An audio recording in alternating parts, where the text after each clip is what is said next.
একদা একটা লোক নির্জন একটি কবরস্থানের পাশ দিয়ে যাচ্ছিলেন।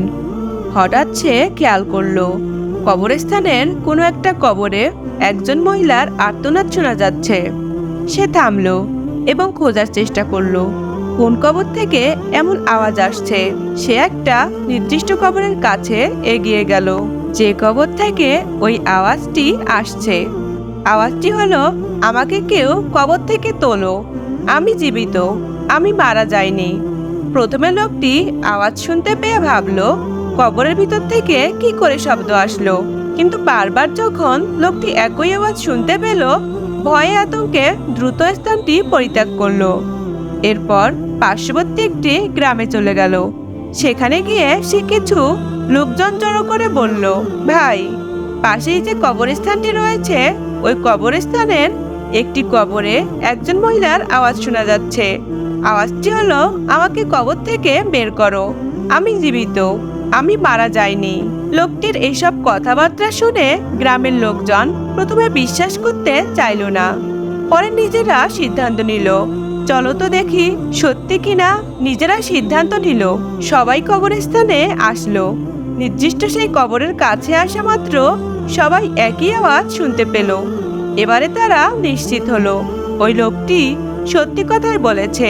কবরে মহিলার কণ্ঠে সেই আওয়াজ শোনা যাচ্ছে, আমাকে কবর থেকে বের করো, আমি জীবিত, আমি মারা যাইনি। এমতো অবস্থায় গ্রামের লোকজন বলাবলি করছে।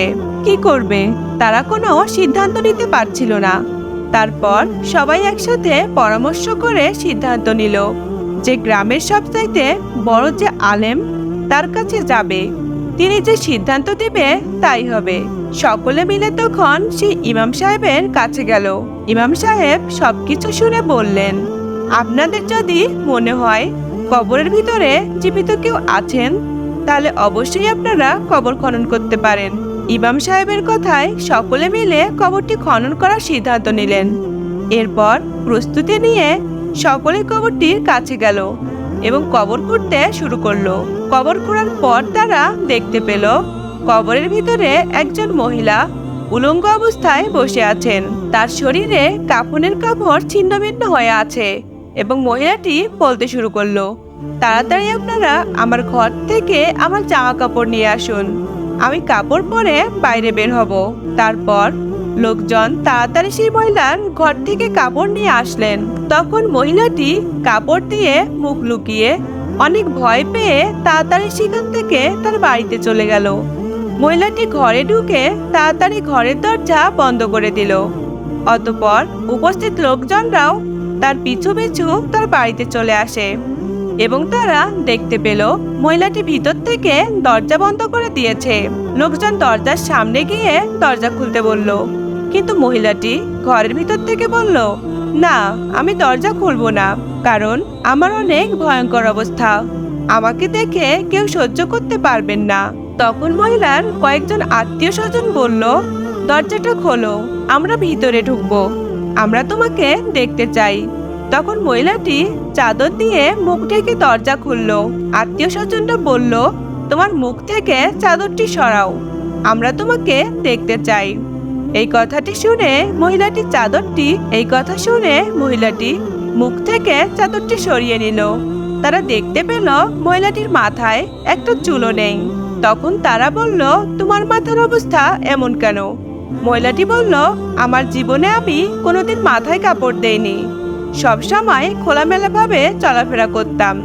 তাই আমার কবরের মধ্যে আযাবের ফেরেশতারা আসলো এবং তারা আমার চুল একটি একটি করে ছিঁড়ে ফেললো। তাই আমার মাথায় চুলের সাথে চামড়াও ছিলে গিয়েছে।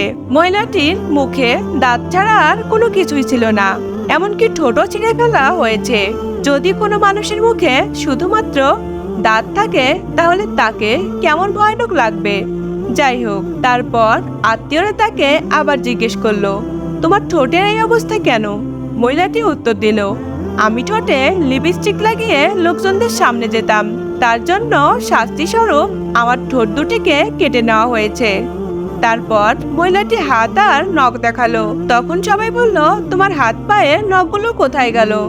তখন সে বলল, আমি জীবিতকালে হাত পায়ে নখ পালিশ লাগাতাম, আর নখ পালিশ উঠে যাওয়ার ভয়ে আমি নামাজও পড়তাম না। আর তাই আমার হাত পায়ের নখ একটি একটি করে তুলে ফেলা হয়েছে। এসব কথা বলতে বলতে মহিলাটি ঘরের মধ্যে বেহুশ হয়ে পড়ে গেল এবং আবার মৃত্যুর কোলে ঢলে পড়ল।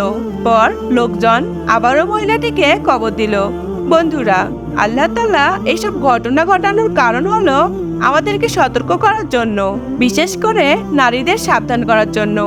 নবীজি সাল্লাল্লাহু আলাইহি ওয়াসাল্লাম বলেন, তোমাদের স্ত্রীদের মধ্যে তারাই সর্বোত্তম যারা আল্লাহকে ভয় করে এবং স্বামীকে শ্রদ্ধা ও মান্য করে, স্বামীকে ভক্তি করে।